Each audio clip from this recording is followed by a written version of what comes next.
بینەران و جۆگرانی عزیز ئەم کاتتان باش لێرە لە ئستودیۆی بەشی کوردی دەنجی ئەمریکا لە بەرنامەی رادیۆ لەسەر تەلەڤیزیۆن میوانێکی عزیزمان هەیە کە تەنیا 2 ڕۆژە بە فەرمی بۆتە هاوڵاتیەکی ئەمریکایی ئەمەش پاش وەرگرتنی بەڵگەنامەی هاوڵاتیەتی ئەم وڵاتە لە ویلایەتی ڤەرجینیا ئەویش کاک کارزان مەحموودە و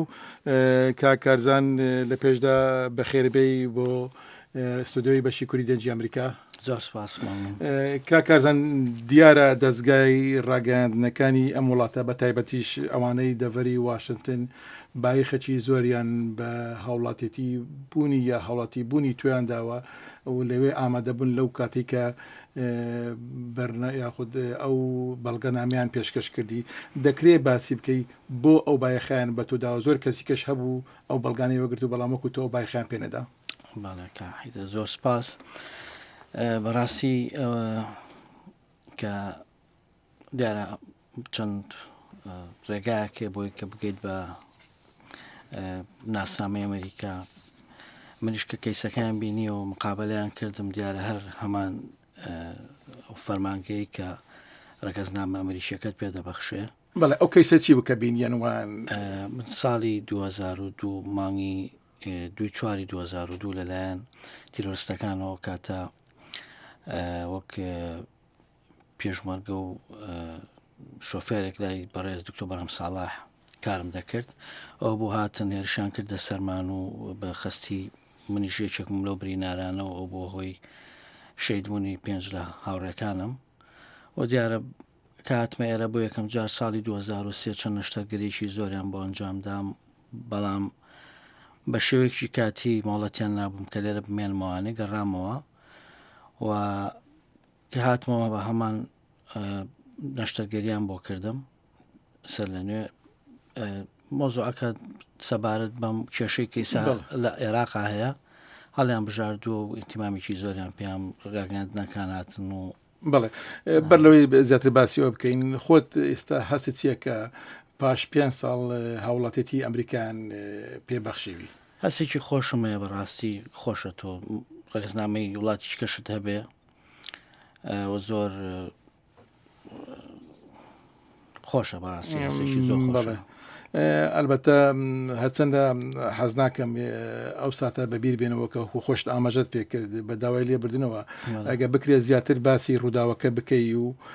ئامانجی ئەو کۆمەڵە بە تایبەتی چی بوو و تا ئێستا چی کاریگەرێکی لەسەر تۆ ماوە؟ وەڵی دیارەوانە کۆمەڵی خەڵکی دواکەوتون ینی بە ناوی ئیسلامەوە لەژێر ئاڵای پیرۆزی ئیسلامە ئێمە هەموو ئیسلامین هەموو پەڕی و دین و خوای خۆمان هەیە ئەمانە کۆمەڵێک بوون هاتن لە کوردستان بەڕاستی هەدەفی ئەوان هەبوو بۆ تیرۆکردنی سەرۆکی حکوومەت و کاتە بەڕێز دکتۆر بەرهەم کەسایەتێکی بیرێکردنەوەیکی جیای هەبوو ئەویست بەڕاستی زیاتر ئاوادانی بخاتەوە کوردستان ئەمانە حەزیان لەوە نییە حەزیان لە داکەوتوی خەڵکەکەی حەزیان لەوەیە ینی هەر خۆیان بن. بەڵێ باشە ئەم ڕووداوە تا ئێستا چی کاریگەرێکی ماوە لەسەر تو بێجگە لەو برینانی یاخۆ ئەو شوێن ئەوگولانەی کە بە جستەوە دیارە؟ زۆر ناخۆشە بەڵام من نزیکەی 12 ساڵە بەڕاستی هەر ئازارم زۆرە و خۆش نییە لەگە ڕووداوەکە بەڵام زۆر سەربەرزم کە لە کارەساتێکی وایە برینار بووم و هەمیشە ئامادەم ڕوبەڕووی ئەو بەڵێ خۆ دەزانین لەم وڵاتە شتێکی وا ڕووداتن بای خەچی زۆر بەو کەسە ئەدرێتن تا لە ژیان ماوێتن وەکو تۆ وەکو کە لەوێ بەس ئەوشتت بەسەر هاتووە لێرە چی یارمەتیەک دراوی و ئێستا یارمەتی ئەدرێ بۆ ئەم مەسەلەیە؟ بەڕاستی یارمەتی زۆریان ناوم ئەو نەشتەرگەریانم هەمووی بێ بەرامبەر بووە زیاتر ئاگیان لێمە ئەلبەتە خۆ زانین نەشتەرگەری لێرە زۆر زۆر ئاسان نییە پێشتر کە هاوڵاتێکی ئێرە نەبووم هەر دەسەرتاوە ڕووی نەخۆشخانەکانیان بۆ کردمەوانێ و زۆر هاوکاریان کردم و زۆر سوپاسیان دەکەم بەڕاستی. باشە کارزان ئەی لەلایەن حکوومەتی هەرێمی کوردستانی عێراقوە ئێستا هیچ هاوکارێک دەکرێت هەرچەندە خۆت لەوێنی بەڵام هیچ لەلایەنێکە لێرە ئۆفیسیان هەیە؟ لەلایەن حکوومەتەوە هیچ هاوکارێکم نییە بەڕاستی تەنها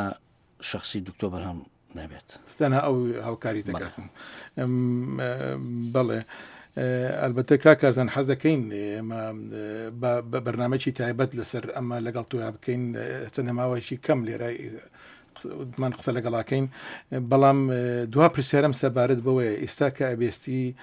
با بڵێن ئەو کۆمەڵی داعش ئەو ڕەوشیان لە عێراق دروست کردو و جار بەجار لێرە و لەوێش هەرەشە لە با بڵێن لە کوردەکان دەکەن یان لە هەرێمی کوردستان دەکەن و هەندێک لە گروپەکانی هەمان گروپن کە یەکێ لەوانەکە هێرشیان کردە سەر ئێوە هەست بە چیەکەی؟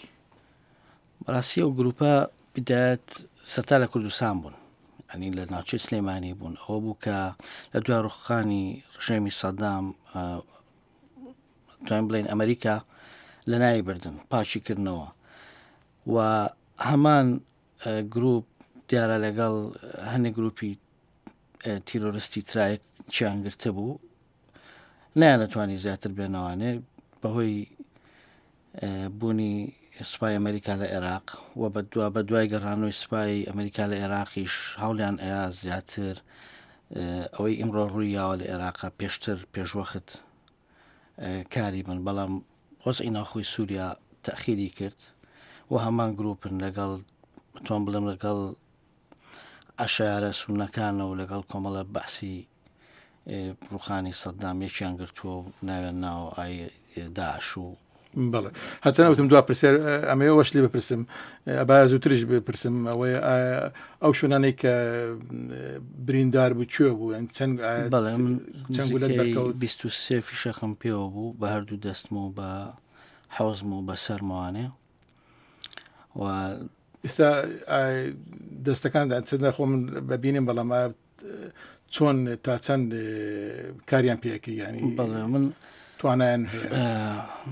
تا ئێستا نزیکەی 12 ساڵە توانم بڵێم جا لە نەشتەگەریان بۆ کردوم و دوانسیانیش کەشم ماوە، بەڵام شکر باشم تا ئێستا لەخوا هیچ شتێکت ماوە بڵێ زۆر سوپاسانەکەم مەمنون بۆم چاپێکرد. زۆر سپاس کارزان مححمود بۆ هاتنیت بۆ ستودیۆی بەشی کوردی دەنجی ئەمریکا ئەلبەتە وەکو باسیمان کرد ئەمە بەرنامەی رادیۆی لە تەلەڤیزیۆن زۆر سپاس بۆ ئێوەش زۆر سپاس.